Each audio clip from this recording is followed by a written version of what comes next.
Andhra Pradesh mega DSC సంబంధించి second phase తాలూకా certification అనేది ఈరోజు మధ్యాహ్నం నుంచి ప్రారంభం కాబోతుంది.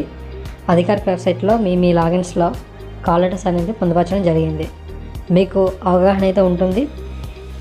ఫస్ట్ ఫేజ్లో మీకు కాల్ లెటర్స్ అనేది రాలేదు, అది సాంకేతిక కారణాలని చెప్తున్నారు.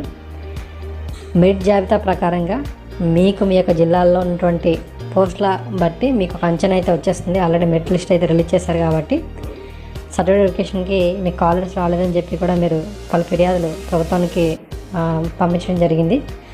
మరి వారు కూడా ఈ సెకండ్ ఫేజ్ సంబంధించి చాలా రీజన్స్ని కన్సల్ట్ తీసుకొని మీకు వెరిఫికేషన్కి అయితే పిలుస్తున్నారు. మీకు ఆల్రెడీ మెసేజ్ అయితే వచ్చి ఉంటాయి.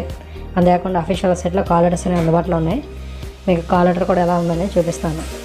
ఓకేనా? ఇలా అందరికీ కూడా ప్రస్తుతం రాకపోవచ్చు, సాంకేతిక కారణాలు కూడా సమస్యలు అయితే ఉన్నాయి కాబట్టి మీరు కాస్త సమయం అయితే పాటించాల్సి అయితే ఉంటుంది.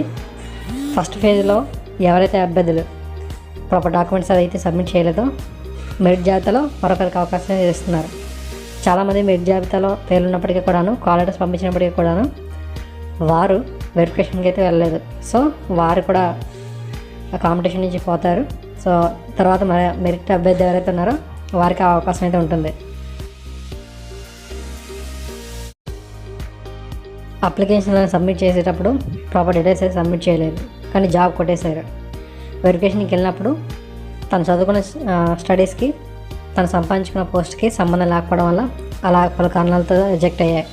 ఇలా చాలా రకాల సమస్యలు అయితే ఈ 15,000 వరకు కూడా కాల్ లెటర్స్ అయితే పంపించారు కదా. సో అందరిలో చాలా వరకు కూడా ఎలిజిబుల్ అయితే అయిపోయారు అన్నమాట. సో తర్వాత మెరిట్ అభ్యర్థికే ఇప్పుడు అవకాశం అయితే లభిస్తుంది కాబట్టి ఇప్పుడు ఈ సెకండ్ ఫేజ్ జరుగుతుంది. తర్వాత థర్డ్ ఫేజ్ కూడా అయితే ఉంటుందంట.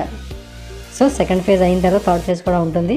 ఎవరైతే అభ్యర్థులు ఇంకా మెరిట్ జాబితాలో తాము ముందున్నప్పటికీ కూడా కాల్ లెటర్స్ అనేది రాలేదని చెప్పి భావించారో, బార్డర్ లైన్లో ఎవరైతే ఉన్నారో వీరందరూ కూడా ఒకసారి మీ యొక్క లాగిన్ చెక్ చేసుకుంటే మీరు ప్రాపర్ డాక్యుమెంట్స్ని కూడా సిద్ధం చేసుకొని మీరు వెరిఫికేషన్కి అయితే వెళ్ళిపోవచ్చు. సో సమాచారం అయితే ఈ విధంగా ఉంది. వివిధ జిల్లాలకు సంబంధించి కూడా ఏవేవి ఇన్ఫర్మేషన్ అయితే వచ్చాయని కూడా మీకు చూపిస్తున్నాము. టెట్ 2025కి సంబంధించి కూడా అప్డేట్ ఉంది. మెగా డిఎస్సి నియామకాలు పూర్తయిన తర్వాత మనకు నవంబర్లో ఎగ్జామ్ కండక్ట్ చేసే అవకాశం ఉన్నట్టుగా తెలుస్తుంది. అంటే ఈ సెప్టెంబర్ నెలలో అనే నోటిఫికేషన్ కానీ ఇచ్చే అవకాశం అయితే ఉందన్నమాట. అటు ఇటు అయినప్పటికీ కూడా నియామకాలనే కొంచెం ఆలస్యం అయితే మా టెట్కి సంబంధించి కూడా నోటిఫికేషన్ అయితే ఆలస్యం అయ్యే అవకాశం అయితే ఉంది. అప్పుడు డిసెంబర్కి వెళ్ళిపోవచ్చు. తర్వాత విద్యాశాఖ మంత్రి నారా లోకేష్ గారు ఏం చెప్పారంటే ప్రతి ఏటా కూడా డిఎస్సి నిర్వహిస్తామని చెప్పి అన్నారు. మా టెట్ కూడా ప్రతి ఏటా కూడా నిర్వహించాలి కాబట్టి ఖచ్చితంగా ఈ సంవత్సరం టెట్ అయితే ఉంటుంది. వచ్చే ఏడాది అంటే 2026 మార్చి ఏప్రిల్ నాటికి డిఎస్సి అయితే ఉంటుందని చెప్పి కూడా తెలుస్తుంది. టెట్ మరియు డిఎస్సి సంబంధించిన అప్డేట్స్ కోసం కింద ఉన్నటువంటి లింక్ని క్లిక్ చేసి గ్రూప్లో జాయిన్ అయితే డైలీ అప్డేట్స్ని మీరు వాట్సాప్లో పొందగలుగుతారు.